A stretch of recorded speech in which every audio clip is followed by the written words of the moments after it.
For today's video guys, maglaglag tayo dre guys. Awa guys, nindot kayo ang kuan, ang building. Nagbiyahe din yan guys padto sa Boracay Kihol.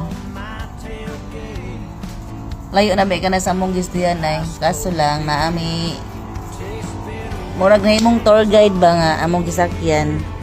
Di ako na may suroy sa mga uban pang mga beaches dere. Dere man niya giunag dala gikan mi sa kuan sa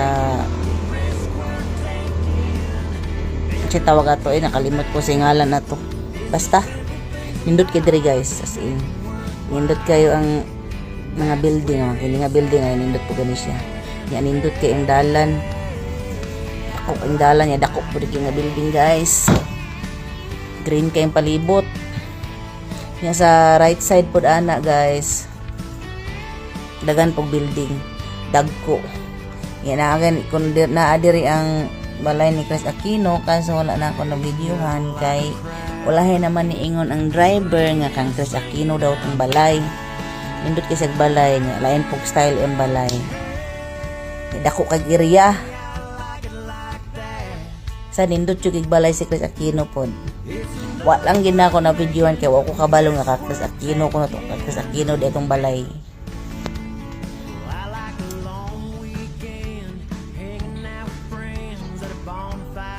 Naong green kayong palibot guys niya. Lami kayong dalan. Dako ba niya? Dulhugon ba ni Dresigi guys ay. Pero safety raman po ang pag-drive sa among driver. Sanay na kasi sa dalan diri guys. Kaya taga dirim gud siya. Taga Boracay siya, taga Boracay. Bitaw guys, so inindot yung diri guys. Kaso magwa tay kwarta diri guys, nga kita.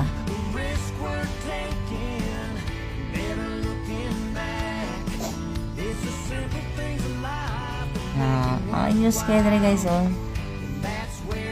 Sa left side area po dana guys, dago pa kay ng mga building diha.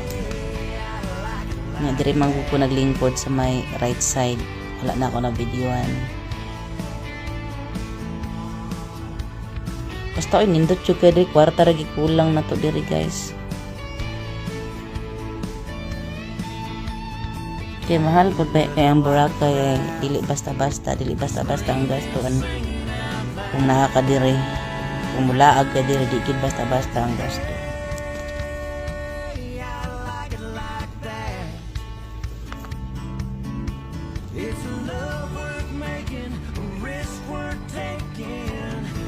Kwarta